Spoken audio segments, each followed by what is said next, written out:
Right, seems like I have to explain this to AliExpress admin staff that are not really technical experts. Okay, so on the main machine, which is in a lounge at the moment, because I'm having to record this on my streaming platform in the bedroom. Here I've taken some snapshots of the box connected to HDMI on the TV in the lounge. That would have been fairly obvious. You can see here that it can detect IP cam on Android software, okay, but it can't do any motion detection because it hasn't got profile T of onvif. And you can see over here the V380 camera in the hallway is not showing any icon. It's just showing a blank picture. It's not until I scale up the image does the software on the box show the hallway. So it can't go down below that size there as a thumbnail, and it disappears into a black void. So that's one of the problems with it. Alright, you can see there, it's another size for thumbnail. But when it's down to this size here, and you can see the outside one that we had originally is showing perfectly fine as a thumbnail. But this one here, the V80 Pro camera that I recently of AliExpress, is not showing up properly because you can see it's blank there. Else it would say plus 2H265. Alright. That one's obviously a stream, but it can't render it the whole way. So, I don't know what's going on there, but that's obviously a firmware bug. So, hopefully that's clear now. Now, the other stuff is a bit harder to show. I have to bring up Internet Explorer because it doesn't work on Chrome. I'll probably show you it not working on Chrome. Even though it says it works on Chrome, it doesn't. In the sales page, let me just bring up the browsers. I have to bring it across that screen there if I can. It's going to let me. Okay, sort of. Okay, so now if I try and load it up for remote management, because I don't have to be on the box, I can control it remotely. Alright. Do I need a port number? I don't think I do. No. There you can see this browser is too new. Some features won't work. In fact, none of the features work. I hit OK, and it comes up.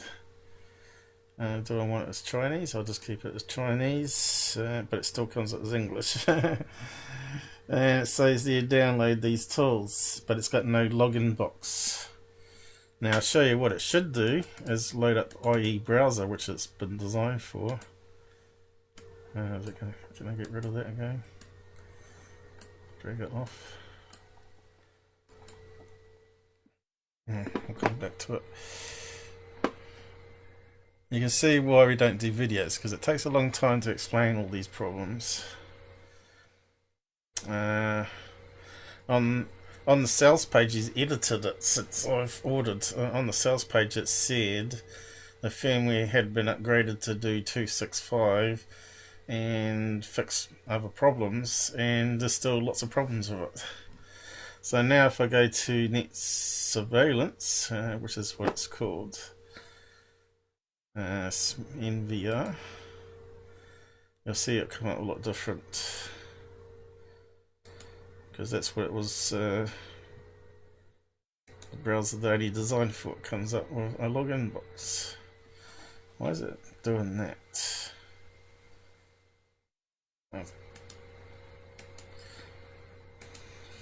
That's just so annoying. Okay, let's stuffed up the fonts now. I need to go to 100%. Oh, it is 100%. I'll just keep it there then. Fill in password.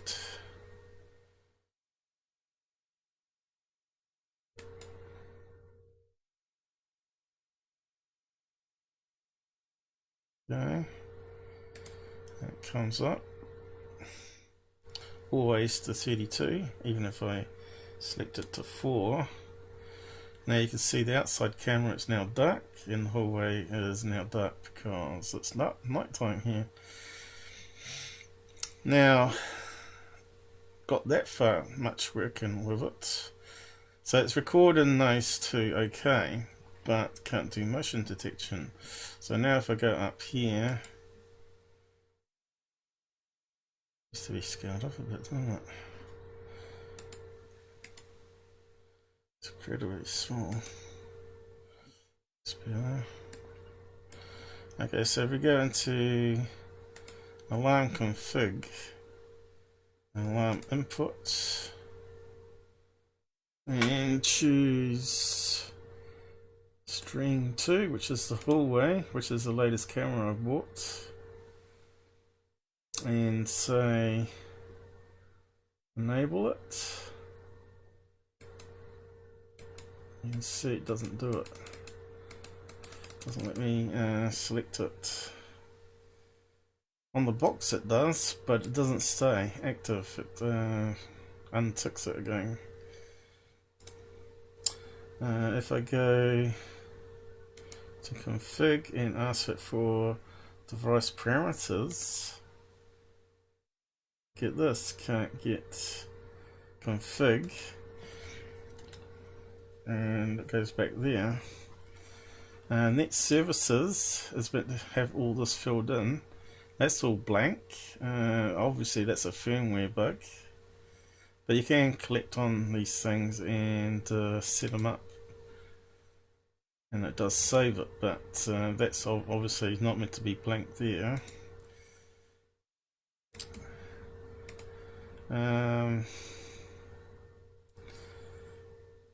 So we can't set. So I've got the thing here for intelligence strings ticked, but it's not actually recording in motion. What else can I show you remotely? Let's see. Camera, we've shown it, that gives it error. Let's see other ones. Hard drive I've got on it, that's working alright. Digital channel. Now this is where you tell it the password of your camera if it's got one. There's one, yes, smartphone using IP cam software, so turning the phone into a camera. Can only do a camera, only can be a camera. Second one is Smart Net. For some reason it's come up, but it's the V380. Now I've set up the password. Where is the password for it? You double click on there, is it? Yeah, you can set up the password to log in.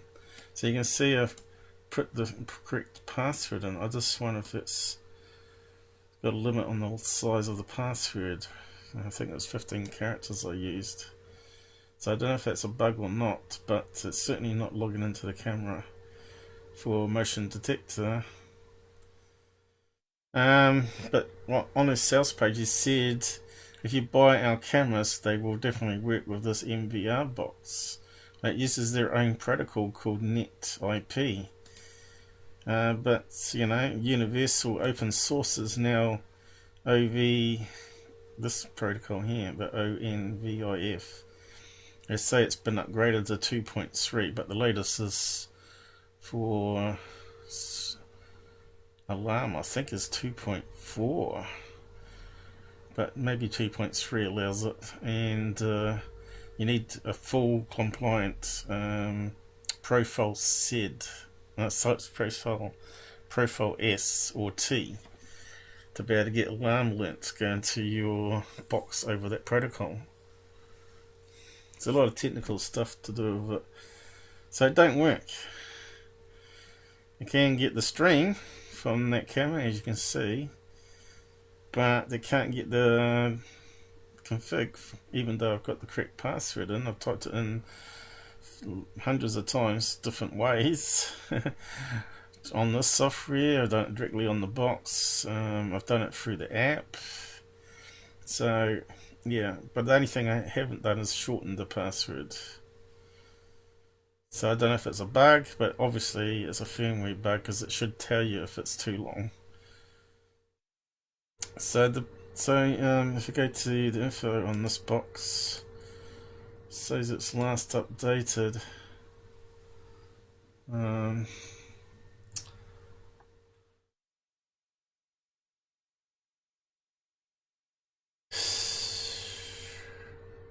meant to not to show the serial ID because it makes it visible to anyone to hack it. 21st, so it's a good year ago since it was updated. 5th of the 13th. Hasn't been updated. They're probably not going to support it anymore, probably. But if it's updated on the 21st, it should have had a lot more updates. It should have been working on more versions of Chrome, like the latest. Shouldn't have to use the old Internet Explorer anymore. That's banned mostly around the world because it's a security hazard. And I don't think Windows 12 is going to have it. The other thing is my mind's gone blank. What was the other thing? Alright, when you set up net services, you can set up the email thing, but it's too old. It hasn't got 0 auth on it, which you need for if you want to use on newer STMS service boxes like Google. So if you want to send email using Google services, you have to have a 0 auth login, and to this firmware doesn't have it. So there's no way you can tell this box to forward any alarm alerts in the first place unless you use a substandard STMP server that doesn't have that latest updates. Uses the old login system. I don't know. Anyway, that's about all I can show you. That's wrong with it remotely. Physically, it's just the thumbnail's not showing, and it's got pretty much the same interface on the box directly as what I'm showing on here on the web page, remote control. Anyway, I'll leave it there.